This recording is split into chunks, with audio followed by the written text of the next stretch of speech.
I think an old-fashioned is like a type of drink, right? Yeah. But I don't think I like to drink that.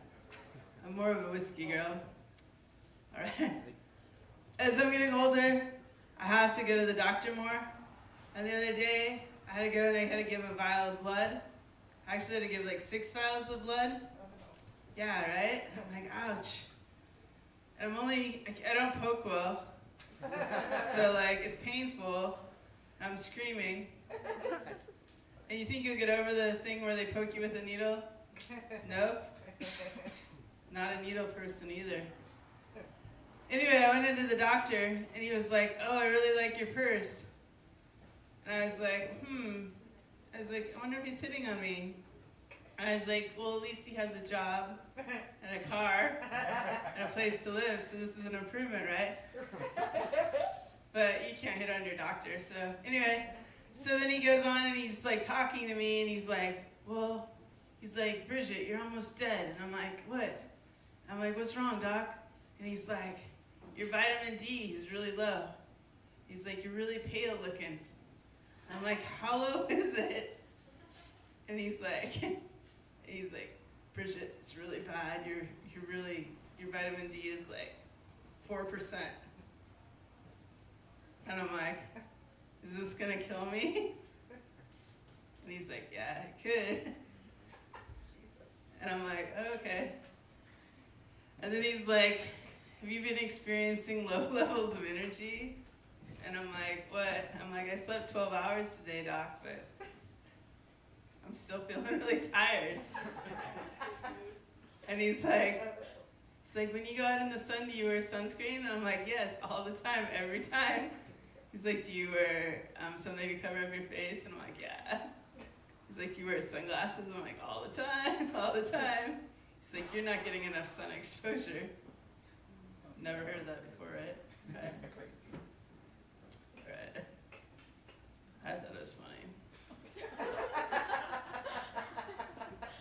But I don't really want to get wrinkles. So I'm probably not going to go out in the sun. All right. It's going to be okay. I'm going to live. They're just going to give me high doses of vitamin D now. So I took some of that tonight before coming out, so hopefully I'll have a little bit more energy for my set. All right? I don't think it's really been sunny a lot around here, and I think my vitamin D levels would be fine then. I feel like we live in a world where no one has any manners anymore. Anybody else, right? Yeah. I work as a sample lady, and people are just like really rude. They're like, oh my gosh, I already ate. Oh, I don't want to try that. I can't touch that. I'm like, well, I'm giving you away a free thing of lipstick. It's like $10. Oh, no. I'm too good for that. I'm not. I'm just like, I'm not, right? Here was another situation when I found out that someone had no manners. I got stuck at the casino the other night. I don't know about, a lot of you heard about it, how the I-5 was shut down. And I pulled over this casino to rest. And I went in and had a couple drinks so I could pass out in the comfort of my car. And anyway, I was talking to like 4 or 5 gentlemen. And this girl comes up while I'm sipping my whiskey. See, I'm not an old-fashioned drinker at all. And she comes up to me and she's like, California blonde. She's like, you shouldn't be drinking when you're pregnant. And I was like, I'm not pregnant, I'm just fat. And you can tell the situation's kind of escalating, and you're like, I don't know. But then I was like, oh, I'm in a casino with lots of cameras, and if I get hit here, I'm going to be having some money in my pocket, so let's continue. So then she's like, no, you shouldn't be drinking when you're pregnant. I'm like, no, I'm just lacking vitamin D, and I'm not pregnant. And then this girl is like, I'm not a fighter, I'm more of a runner. I always run. And this girl like gets up and she's about to like swing at me like this, and her arms up like in the air like this. like, where are her manners? Why would she hit someone that's pregnant, right? And then the guy that I was sitting by that I don't even know, but he's like, he looks like he's big, like his legs are big, and he's not really comfortably sitting in the chair. He's a trucker, and he gets up, and he stands up, and he's like, don't hit my lady.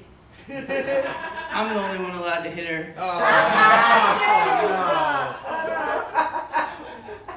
I'm not his lady. He hasn't hit me or anything. And then that time security comes and drags her out. Oh, that's hilarious.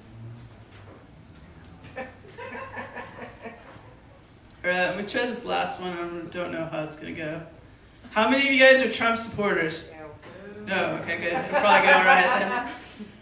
How many of you guys are avid Republicans?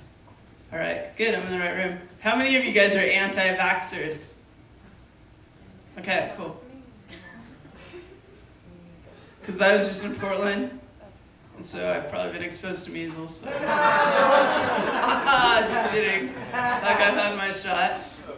And all those people back in the 40s and 50s, they had it and they didn't die. All right. I'm going to try my joke. My joke, I don't know what political leaning this joke is, but anyway, I'm going to try it. You guys heard about the new booming tourism industry? It's when you can live in any country in the world, and you can come over here when you're pregnant. I guess this is a subject of my jokes. When you're pregnant, and you can have a baby in the United States, and then your baby becomes a U.S. citizen, right? Woo! Yeah. All about it. I just don't think we're charging these pregnant women enough money to get on the plane. And maybe we could use some of that money to fund the wall. I also was told,